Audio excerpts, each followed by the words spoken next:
Terceiro ano. Hoje a gente vai fazer o seguinte, a nossa proposta hoje é um pouquinho diferente. A gente estudou a aula passada, no vídeo anterior, a gente estudou sobre alguns conceitos principais de Marx, né? Ideologia, alienação,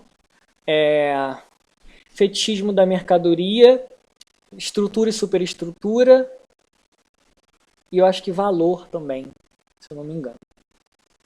E em filosofia, a gente estudou sobre o contrato social. Ou seja, além da gente estudar sobre como toda essa sociedade capitalista funciona segundo Marx, a gente viu também como é que, pela visão do Rousseau, né, que era um filósofo, como é que a gente se estruturou como sociedade, inclusive antes do capitalismo. Eu vou fazer o seguinte, a proposta hoje a gente vai dar exemplos atuais do tipo de hoje, do Brasil de 2020, quarentenado, que dão suporte, que exemplificam esses conceitos que nós vimos na aula anterior. Inclusive, os conceitos das duas matérias dá para falar sobre as mesmas coisas, então vai ser bem interessante. Primeiro é o seguinte, a gente viu, segundo Marx, que ideologia são os valores de uma classe dominante que são colocados, né, são forçados numa classe dominada e esses valores favorecem a classe dominante, não a dominada, certo? Isso para ele é ideologia. E alienação é quando essa classe dominada acredita que esses valores são importantes, são naturais, sempre existiram, sempre vão existir, certo? E aí a gente leva isso para um outro lado quando a gente pensa em estrutura e superestrutura. Por quê? Se essa classe que ele classifica como dominante, essa elite financeira e política, domina as relações sociais, elas fazem isso porque o sistema econômico está na base de tudo. E o sistema econômico no qual a gente vive é o capitalismo. Então o capitalismo ele é a origem de tudo que há na sociedade. Então todas as instituições que regem e interferem na nossa vida, essas instituições nasceram do capitalismo para satisfazer o capitalismo. Certo? Isso leva a uma consequência muito clara, que é o quê? Se o capitalismo funciona por causa do lucro, vai ser o lucro que vai determinar como essa relação de trabalho vai se estruturar. Daí vem um conceito de valor, que é o quê? É este valor, essa riqueza que o trabalhador produz, que na verdade é apropriada pelo burguês, pelo dono desse negócio, né? por esse empresário, por essa... Enfim, vamos chamar de empresário, fica mais fácil, né? Por esse empresário. É essa riqueza que o trabalhador não recebe. Essa riqueza que é apropriada. Essa riqueza é o valor que entra na relação de trabalho como lucro para o empresário. Então esse lucro ele transforma em capital para fortalecer o seu negócio. Ou seja, essa é uma relação de trabalho que normalmente fica escondida quando tudo está dentro da normalidade. Só que nós não estamos vivendo na normalidade, bebê. A gente está vivendo numa pandemia e numa quarentena. O que isso faz? Isso faz a gente viver numa relação de incerteza e de caos que traz coisas à superfície, traz aspectos da sociedade à superfície que antes estavam plenamente escondidos porque todo mundo estava vivendo normal, levantando, indo trabalhar, estudando e por aí vai. E aí a primeira coisa que ficou claro nessa pandemia, e a gente pode usar Marx para entender isso, é que quem produz a riqueza não é o empresário. Esse é o valor principal da ideologia, aquele conjunto de valores da classe dominante. Esse é o elemento principal. Os empresários se colocam como geradores de riqueza. Não, eu crio riqueza, eu crio emprego, eu crio riqueza para o país. Só que a gente viu pela quarentena que não é bem assim que funciona, se você levar em consideração essas teorias de Marx que nós estudamos. Se não há trabalhador trabalhando, não há riqueza sendo produzida. Se não há trabalhador, não há produção, não há lucro, não há capital para essas empresas. Quem produz a riqueza não é o empresário, quem produz a riqueza é o trabalhador. E isso ficou mais evidente ainda, porque quando os estados brasileiros decretaram as quarentenas, os empresários entraram em parafuso, eles foram à loucura. Porque você quarentenar o funcionário quer dizer que ele não vai produzir riqueza e o comércio fechado não vai produzir lucro para ele com a venda. Ou seja, tudo ficou muito claro. Quem produz a riqueza é quem produz e consome, não é o empresário. O empresário é quem se apropria dessa riqueza. Por isso o desespero. Por isso o desespero generalizado em todos os empresários do Brasil. Menos os empresários das funerárias. Esses estão assim, ó, animadíssimos. Infelizmente, eles estão realmente animados. Tem uma funerária aqui em frente de casa, que inclusive agora ela está funcionando 24 horas por dia. Botou uma placão assim, 24 horas. Eles estão felizes. O resto está desesperado. E aí criou-se movimentos de resistência à quarentena, ou seja, esses empresários e certos grupos de trabalhadores não querem participar da quarentena, não querem. Eles querem que o Brasil não pare, por mais que morra gente. Inclusive há fala de muitos, né? Vazou o áudio do Roberto Justus, se você não viu, tá pela internet inteira,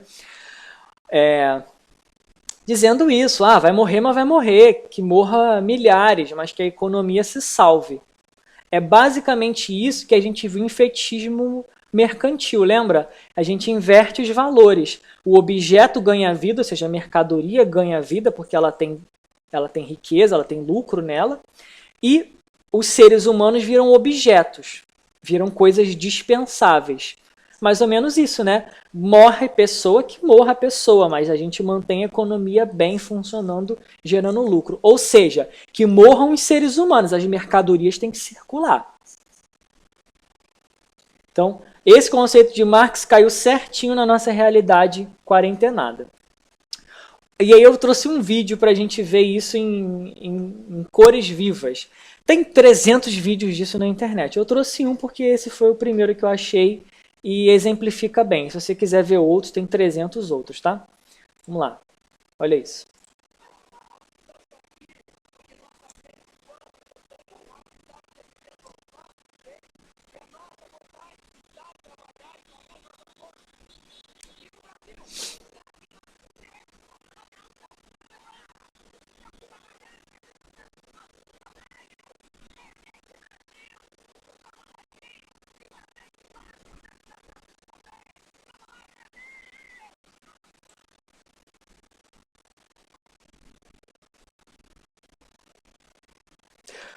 Como é que você faz para voltar todo mundo ao normal e cuidar da saúde ao mesmo tempo? O Brasil tem estrutura para isso? Esse vídeo deixou muito claro. E o desespero é tanto que as pessoas não estão nem disfarçando, né, ou trocando as palavras. Elas estão falando com todas as palavras. A minha empresa tem que abrir de novo. Por quê? A riqueza não pode parar de ser produzida. Certo? Que o trabalhador morra, mas a riqueza tem que ser produzida. Certo? Esse é um exemplo muito claro. Outro exemplo muito claro, que também cai perfeitamente nesses conceitos que a gente está vendo, é que o governo federal ele levou 8 dias para colocar em prática essa assistência aos trabalhadores mais vulneráveis, os trabalhadores informais, os trabalhadores autônomos, as pessoas que não contribuem para o INSS, ou seja, elas não são aposentadas, elas não têm fonte de renda em quarentena. E aí, esse projeto foi aprovado, né, na Câmara, no Legislativo, e subiu para o Executivo, para o presidente, autorizar esse pagamento a essas pessoas. Ele levou 8 dias para aprovar isso. 8 dias que as pessoas já poderiam estar fazendo compras, não passando fome, pagando as contas e por aí vai. Essas pessoas mais vulneráveis, né? Isso foi ontem, 7 de abril. 7 de abril. Agora vamos a essa notícia que está no site do governo federal, certo? Não estou tirando de site de notícia que podem argumentar que é ideológico, não sei o que, aquele papo furado todo. Estou tirando do site do governo federal, certo? Que ele anuncia uma liberação de 1,2 trilhão para a economia. Qual economia? Garantir as instituições financeiras tenham liquidez e recurso para atender as demandas do mercado. Agora vamos lá. Quais são as instituições financeiras que nós temos? As principais. Banco, cara. Banco. Ou seja, agora vamos voltar e atentar para uma coisa. Qual dia que foi liberado isso?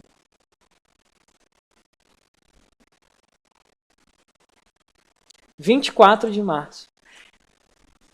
Olha a diferença de tempo para você resgatar os bancos e as instituições financeiras para garantir uma liquidez a elas e a diferença na rapidez para liberar uma assistência de R$ 600 para as pessoas que estão numa situação financeira difícil.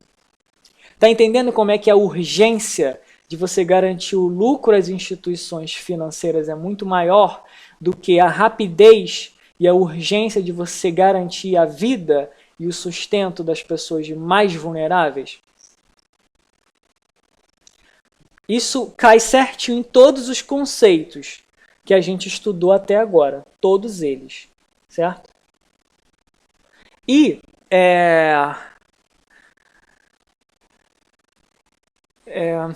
isso também se encaixa muito no que a gente pode entender sobre o contrato social, que já é a parte de filosofia, não sei se você lembra, né? Contrato social é um conceito do Rousseau que ele funciona assim. Ele vai entender a origem da sociedade como um contrato feito entre as pessoas e a sociedade como um todo. Esse contrato ele é silencioso, ele não é assinado, não há papel. Ele é um contrato de que se você concorda em viver em sociedade, você tem que adotar essas medidas. Quais? Você cede a sua liberdade, certo? Parte da sua liberdade. Você cede parte da sua liberdade para o Estado, né? Para a nação, para o Estado-nação onde você vive. E aí esse Estado garante às pessoas uma certa igualdade, uma certa justiça. Ou seja, eu não posso punir ninguém de algum crime.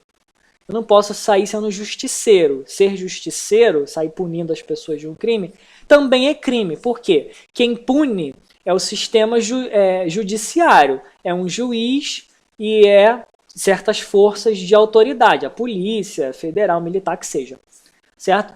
Quem pune é o Estado. É um tribunal e são as instituições do Estado. Eu não posso punir, ou seja, eu dou minha liberdade para o Estado, né, essa liberdade de punir, de vingança que seja, e o Estado garante a todo mundo igualdade. A gente sabe muito bem, vamos colocar entre aspas, porque isso é um conceito é teórico, né? E uma coisa interessante que se relaciona com a nossa realidade é que as pessoas elas se surpreendem às vezes que elas não têm essa liberdade.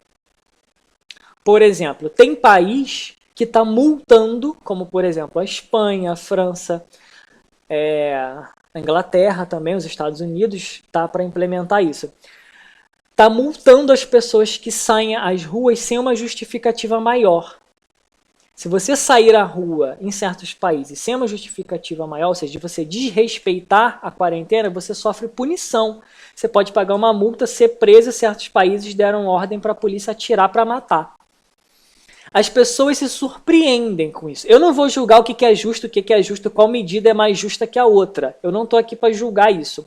Eu só estou aqui para mostrar que as pessoas se surpreendem e se revoltam com o contrato social. Elas sabem que o contrato social existe, mas elas não entendem como é que ele funciona.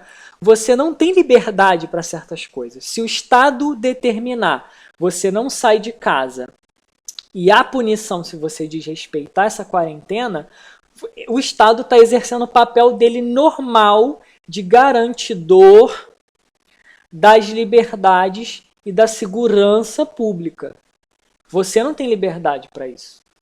Então, essa carreata que a gente viu das pessoas indo à rua pedindo para voltar, são essas pessoas que não entendem mais ou menos como é que funciona esse contrato. Elas não têm liberdade para isso. Elas podem protestar, claro, não estou falando que elas não têm liberdade para protestar, mas elas não entendem que parte da liberdade delas se perdeu quando elas escolheram viver em sociedade.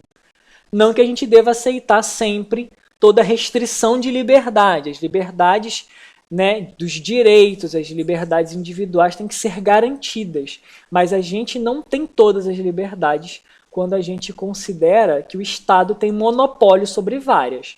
E o monopólio da violência é uma delas. O Estado que pode agredir alguém, eu não posso. Não sem punição, né? Não sem ser crime. Então, esse é um conflito que eu não vou dizer que o Estado está certo ou errado, no que ele está certo ou no que ele está errado. É só para a gente entender que esse conflito das liberdades individuais e o contrato social que a gente faz com o Estado é um conflito que está vivo até hoje, independentemente desse conceito ter sido criado 400 anos atrás. Isso não importa. Não importa. Esse conflito existe até hoje. E esse é um exemplo. Show? Então a gente encerra. Se você lembrar de mais algum exemplo desse conflito das liberdades com o contrato social, e se você lembrar de algum exemplo de coisas na nossa realidade que se encaixam nas teorias sociológicas que a gente estudou, manda pelo sistema da escola, manda para a escola, que eu incluo no próximo vídeo. Eu vou achar legal vocês darem ideias e sugestões. Valeu? Valeu. Fui.